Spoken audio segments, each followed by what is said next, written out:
It might not be the most aesthetically pleasing football match you would ever watch from the Ghana Black Stars, but the most important thing is the fact that they have gotten the job done. And what is the job being done? The job being done is the fact that they were able to beat Mali 1-0.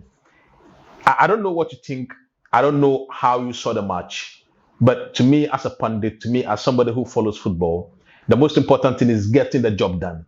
It is not how well you play. It is not how pleasantly caressing you hold the ball. The most important thing is put the balls at the back of the net. It doesn't matter whether it is Operation 1 goal, whether it is Operation 2 goals or not. At the end of the day, the 3 points are the most important thing. And that is what Ghana has been able to do. How did you see the second half compared to the first half? Well, I think the second half was much more open. Both teams came into the second half looking to score each other. But Ghana scored, the Black Stars scored. So congratulations to them. They needed to win this game, and they won this game. But if you look at our setup tactically, okay, do you see elements of us being flamboyant, elements of Ghana going back to its heydays where against any opposition we were expansive as a team collectively, okay? You because if you juxtapose what we have seen from Ghana football, especially the Black Stars, to what we saw today or what we have seen under Otto Addo, there's a disjoint when it comes to what we are known for. Do you believe it is because of coaching, or is because of or is because of the personnel that we have, or is because of the ideology of the technical staff? I think it's pure coaching. I've always of the view that the coach is not good enough. Coach Otto Addo is not good enough for this level, because the personnel, when you look at the players, when they are playing for their clubs, they perform. Look at Iñaki Williams, when he goes to Bilbao, he scores goals. Kudus scores goals. Jordan Partey. They play very well. They compete with the top players. But when they come here, they are not able to play like the way they play for their club. So I think it's an issue of coaching. It's pure coaching. It's a pure coaching problem. When you say it's a coaching problem, I want to be clear on that. Okay, is it that he lacks man management skills, or he doesn't have the technical or the tactical ability to lead the players, or he doesn't have the concept or a defined concept for the Black Stars?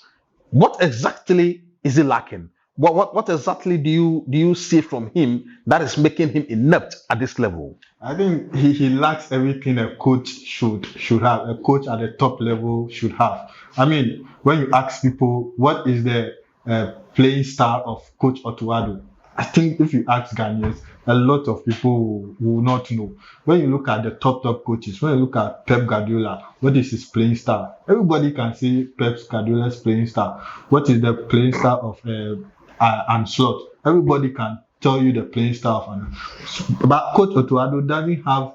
For me personally, I don't know his playing style. What he's trying to teach the boys to do on the field of play is just like he assembles the players. They come, then the players shows their quality, and whatever happens. It's not. He doesn't do the tactical bit. He's not. I don't know about the man management bit. But for me, he's not it at this level. Okay, if you watch the match critically, okay, from a tactical point of view, what would you take from Partey being in the team and Partey not being in the team? We are juxtaposing to this match to the match against Chad, okay? Because the match against Chad was without Partey, yeah. And the match against Mali had Partey in it. Mm-hmm. What is the difference? What did they bring to the party today that we lacked in the match against Chad? I think Partey is pure quality. We all know the quality of Thomas Partey when he last season at Arsenal, and the way he was playing so well. No, let's bring it to the Black Stars. What does it bring to the Black Stars? Coming there, the way he was playing so well last season. Anytime he's on the field for the Black Stars, the Black Stars don't have a player like him. He's the only player who can do what he does. What does he do that is different from the other players that we have? He brings control, he brings calmness to the play, he controls the tempo of the game. Today, anytime he gets the ball, you could see that he has some control on the ball, some control. He knows when to pass, when to hold the ball, when to progress the ball. That is what he's good at doing. Nobody in the Black Star team can do what he does. So in a nutshell, what you are trying to say is that when there's an emergency and we don't have Partey, we are going to struggle. Yeah, we will struggle. Look at the Chad game. There was nobody to progress the ball. Like when the ball comes into the middle, sideways pass, they pass back to the goalkeeper. The midfielders, when they have the ball, Salis and Elisha also, when they get the ball, they either pass it sideways or they pass it to the goalkeeper or they pass it to the nearest defender. There is no passing forward, no line breaking passes. They cannot do it, and I do not see anybody in the Black Star team now who can do that except Partey. Okay, so you've talked about the midfield scenario of our team, right? But when it comes to the defensive aspect of our team tactically, well, let's go back to the goalkeeping department. Asari didn't do much today, but a few times that he was called into action, how would you judge his performance? I think for Benjamin Asari, he brings a level of calmness to the back. He looks like he's in control anytime the balls comes in, especially the set pieces, the long balls. Anytime he has control of it, anytime the ball comes to you, he asserts some level of control. So for him, I think he's solid. But I also want to see him against the top teams, especially in the World Cup, how he will perform when we get there. I love Asari, you understand, because so far he's one of the few goalkeepers that have come from the local scene that have taken or that has taken the opportunity that has been given to him. You go way back to what's the name? This Ashanti good goalkeeper. What's his name? The former Black Stars goalkeeper, who is now the Fatah Oda. Yes, I mean he was proud to Benjamin Asari. He was the last goalkeeper from the local scene. Yeah. To be given the opportunity, to be imposed. But do you think that the fact that apart from Chad, we don't score enough goals, we don't create enough chances, is that going to be detrimental going forward, or it is because of the fact that we don't have enough goal scorers, or is it because the strikers are not being fed by the midfielders? What do you think is the problem? I think we have enough goal scorers in our team. Iñaki Williams, Jordan, Kudus. Are these players natural goal scorers? Like you would have a centre forward like a Samoajan, you have a centre forward like a Didier Drogba, you have a centre forward like Tony Yeboah. You understand? I mean, do we have such a caliber of a player in our squad for us to be confident going into a match? So we lack the names you have mentioned, Asamoah, Tony Yeboah. We lack the player who can give you about 20 goals a season, 30 goals. We don't have that now. But we have players who can distribute the goal scoring amongst themselves. So Iñaki can give you goals, Kudus can give you goals, Jordan can give you goals, Joseph Pinso from the bench can give you goals. The midfield, Thomas Partey can chip in with 1 or 2 goals. So we have the goal scoring distributed all over the pitch. But we don't have that Asamoah-like striker who can decide the game on its head, like the way he did, I think, in an AFCON against Algeria, when he had malaria. We don't have that type of striker now.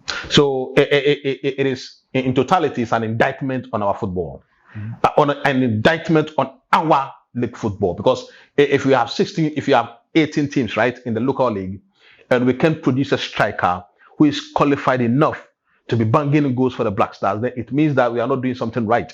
Is that what you are saying? Yeah, it could probably be that we are not doing something right. But on the other side, you can say that when you have the goal scoring distributed amongst other players, you are not reliant on one particular player to score a goal. Sometimes it helps the team. So goals can come from any player at any time. But when you are reliant on one player to score the goal, when the player doesn't have a day on the match day, then the team cannot score goals. So sometimes it's good to have goal scorers all over the pitch, chipping in with goals for you. Which is better? Which is better? When you have a focal point, right? Who is your go-to person? Who can bang in goals? And then you have others around him who can support with goals.